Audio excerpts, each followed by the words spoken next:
मेरा नाम उमर है। हम सब की ज़िंदगी में कुछ ऐसे लम्हात आते हैं जब हमें लगता है कि हम बिल्कुल ठीक हैं और बाकी सब गलत। मेरी ज़िंदगी का वो मोड़ भी कुछ ऐसा ही था जहां मेरी अना मेरे मकसद के सामने एक हमालिया बनकर खड़ी हो गई थी। अस्सलाम वालेकुम दोस्तों, मैं हूं तारक गुराया और आप देख रहे हैं उर्दू कलम राज। कहानी शुरू होने से पहले मेरे चैनल को सब्सक्राइब कर लें और बेल आइकॉन को प्रेस कर लें ताकि हर आने वाली नई वीडियो आप तक पहुंच सके। शुक्रिया। मुझे वो दिन अच्छी तरह याद है। शाम का वक्त था। घर में एक अजीब सी बारी फिजा थी। अब्बा जान सेहन में बैठे चाय की चुस्कियां ले रहे थे, मगर इनकी खामोशी में एक तूफान छुपा था। अचानक उन्होंने मेरी तरफ देखा और बड़े प्यार मगर मजबूत लहजे में कहा, बेटा पुलिस में भर्तियां हो रही हैं। मैं चाहता हूं कि तुम कल ही जाकर फार्म जमा करवा दो। इनका लहजा ऐसा था जैसे फैसला वो कर चुके हों और अब सिर्फ मुझे इत्तला दे रहे हों। मेरे माथे पर शिकने उभर आईं। मैंने हिम्मत इकट्ठी की और साफ कह दिया, बस जी मैं पुलिस में नहीं जाऊंगा। मुझे इस महकमे से नफरत है। वहाँ लोग रिश्वत लेते हैं, जुल्म करते हैं। मैं किसी सूरत ऐसे महकमे का हिस्सा नहीं बन सकता। बात वहीं ख़त्म हो सकती थी, मगर घर की दीवारें इस फैसले की गूंज से भर गईं। मेरा करीबी दोस्त नवाज भी वहीं था। वो हैरत से बोला, उमर क्या कर रहे हो? लोग सिफारिशें लड़ाते हैं इस नौकरी के लिए और तुम ठुकरा रहे हो। मैंने तलख लहजे में इसे जवाब दिया कि मुझे ऐसी नौकरी से बेहतर बेरोज़गारी मंजूर है जहां नाम बदनाम हो। नवाज ने समझाने की कोशिश की कि हर इंसान अपनी ज़ात का जवाबदार है। सब पुलिस वाले बुरे नहीं होते, मगर मेरा जहन तो जैसे बंद हो चुका था। घर में माहौल दिन ब दिन कशीदा होने लगा। अब्बा की खामोश नज़रें मुझ पर दबाव बढ़ा रही थीं। बिलाखिर एक रात मुझसे ये बोझ मज़ीद ना उठाया गया। मैंने फैसला कर लिया कि मुझे इस कैद से आज़ाद होना है। फजर की अजान से कुछ पहले, जब पूरा घर सुकून की नींद सो रहा था, मैंने खामोशी से अपने चंद कपड़े एक शापर में डाले, जेब में मौजूद जमा पूंजी समेटी और घर की दहलीज पार कर ली। रेलवे स्टेशन पहुंचकर कराची की टिकट ली। ट्रेन की खिड़की से बाहर देखते हुए मेरे जहन में बस यही चल रहा था कि क्या मैं सही कर रहा हूँ, मगर एक जिद थी कि अपने फैसले खुद करूँगा। कराची पहुंचकर मैं अपने दोस्त अकबर के घर गया, जिसने मुझे सहारा दिया और चंद दिन की तगो-दो के बाद अपने ही दफ्तर में मुझे एक छोटी सी नौकरी दिलवा दी।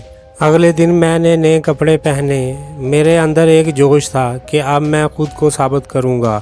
दफ्तर पहुंचा तो अभी काम शुरू नहीं किया था कि एक दरमियानी उम्र का शख्स अंदर दाखिल हुआ। इसके चलने में एक अजीब सा ठहराव था, मगर अंदाज बहुत ही बेतकल्लुफ़। वो मेरे पास आकर रुका और बोला, भाई ज़रा एक कप चाय तो बना कर दे दो। मैं सन्नाटे में आ गया। मेरे जहन में धमाके होने लगे। मैंने सोचा, क्या मैं यहाँ फाइलें संभालने आया हूँ या चाय बनाने? क्या मैं एक खानसामा बनकर रह गया हूँ? मैं गुस्से और हैरत में खामोश बैठा रहा। थोड़ी देर बाद अकबर आ गया। अकबर ने बताया कि वो साहब दफ्तर के अकाउंटेंट शहजाद साहब थे। शहजाद साहब का ऑफिस बलाई मंजिल पर था। वो दोबारा नीचे आए और फिर वही बात दोहराई, चाय नहीं आई अभी तक। अब मुझसे रहा ना गया। मैंने मजबूत लहजे में कहा, शहजाद साहब मैं चाय बनाना नहीं जानता। आप मुझसे दफ्तर का सारा सामान उठवा लें, मैं मेहनत कर लूँगा, मगर चाय नहीं बनाऊँगा। दफ्तर के माहौल में एक खफगी सी फैल गई। अकबर ने बात टाल दी, मगर मैं जानता था कि मैंने पहले ही दिन अपने पाँव पर कुल्हाड़ी मार ली है। इस रात मैं सो ना सका। यही सोचता रहा कि कल दफ्तर जाऊंगा तो क्या बास मुझे निकाल देगा, यहाँ शहजाद साहब मेरा जीना हराम कर देंगे।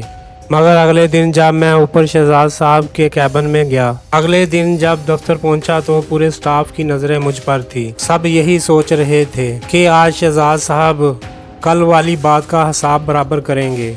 थोड़ी ही देर में ऊपर से आवाज़ आई, उमर ज़रा ऊपर आना। मेरे दिल की धड़कन तेज़ हो गई। मैंने एक लंबा सांस लिया और ऊपर कैबिन की तरफ चल पड़ा। मगर जैसे ही मैं अंदर दाखिल हुआ, वहाँ का मंजर बिल्कुल मुख्तलिफ था। शहजाद साहब के चेहरे पर कोई गुस्सा नहीं था, बल्कि एक अजीब सा सुकून था। उन्होंने नहायत नरमी से मुझे बैठने का इशारा किया और ऑफिस बॉय से कहा, जाओ 2 कप चाय लेकर आओ। मैं हैरत से इन्हें देखता रहा कि कल जिस बात पर मैं तिलमिला उठा था, आज वही शख्स मुझे अपने साथ बिठाकर चाय पिला रहा था। चाय की प्याली सामने रखते हुए शहजाद साहब ने मुझसे मेरा पस मंज़र पूछा और फिर आहिस्ता से अपनी कहानी सुनाना शुरू कर दी। कहने लगे, उमर, मैं पहले पाकिस्तान में बहुत अच्छा काम कर रहा था। फिर बेहतर मुस्तकबिल के लिए मैं अपनी बीवी बच्चों को लेकर बरतानिया चला गया। वहाँ कई दिन नौकरी की तलाश में भटकता रहा। जमा पूंजी ख़त्म हो रही थी और परेशानी बढ़ती जा रही थी। इसी दौरान एक बड़े दफ्तर से मुझे इंटरव्यू के लिए बुलाया गया और मैं मुंतखब हो गया। मैं बहुत खुश था कि अब मेरी ज़िंदगी बदल जाएगी। अगले दिन मैं जोशो खरोश के साथ दफ्तर पहुंचा। जैसे ही मैंने ज्वाइनिंग दी, मैनेजर ने मुझे एक शख्स के हवाले किया और कहा कि सफाई का सामान उठाओ और पूरे दफ्तर की सफाई शुरू कर दो, हत्ता कि तुम्हें बाथरूम भी खुद साफ करने हैं। शहजाद साहब की आंखों में एक चमक सी आई और वो बोले, उमर, वो लम्हा मेरी ज़िंदगी का सबसे मुश्किल लम्हा था। मैं पढ़ा लिखा था, इज़्ज़तदार था, सफाई करना मेरे लिए नाकाबिले बर्दाश्त था, मगर ज़रूरत ने मुझे झुका दिया। मैंने रोते हुए और टूटे हुए दिल के साथ पूरे ऑफिस की सफाई की और जब घर लौटा तो अपनी बीवी के गले लगाकर बहुत ज़्यादा रोया। मेरी बीवी जो नेक और बाहिम्मत खातून थी, उसने मेरा हौसला बढ़ाया और कहा, अल्लाह बेहतर करेगा, बस तुम हिम्मत ना हारो। अगली सुबह फिर ज़हनी तौर पर तैयार होकर गया कि आज फिर सफाई करनी है। जैसे ही मैंने सफाई का सामान मांगा, मैनेजर ने मुझे अपने ऑफिस में बुलाया और फिर एक बड़े हॉल में ले गया जहां 25 मुलाजमीन कंप्यूटर पर काम कर रहे थे। वहां एक कुर्सी खाली थी। मैनेजर ने सबसे मेरा तारुफ करवाते हुए कहा, आज से शहजाद इस डिपार्टमेंट का इंचार्ज है। मैं हैरान रह गया, मगर मैनेजर ने मुस्कुराकर कहा कि हम सिर्फ तुम्हारी काबिलियत नहीं, तुम्हारा हौसला और आजिज़ी देखना चाहते थे।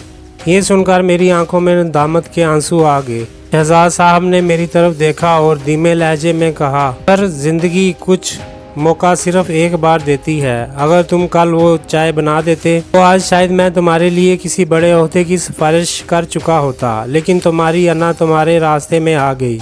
मेरी ज़ुबान गुंग हो गई। मुझे एहसास हुआ कि मैंने एक कप चाय को अपनी तौहीन समझा, जबकि वो मेरी शख्सियत का इम्तहान था। मुझे अपने अब्बा याद आए, नवाज की बातें याद आईं। मैंने भीगी आवाज़ में कहा, शहजाद साहब, क्या मैं आज आपके लिए चाय बना कर लाऊं?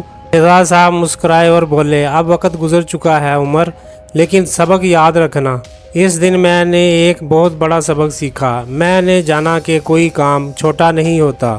छोटी तो इंसान की सोच होती है। इंसान की असल अजमत इसके ओहदे में नहीं, इसके किरदार और बर्दाश्त में होती है। मैंने अहद किया कि आज के बाद मैं कभी किसी मेहनत को गलत नहीं समझूंगा। दोस्तों, हम अक्सर अपनी अना की खातिर वो दरवाजे बंद कर देते हैं जो हमारी कामयाबी की तरफ खुलते हैं। याद रखिए, झुकने वाला ही बुलंदियों को छूता है। अगर आपको मेरी कहानी पसंद आई हो तो कमेंट्स में ज़रूर बताइएगा और चैनल को सब्सक्राइब ज़रूर कर लें। नई कहानी तक अल्लाह निगहबान।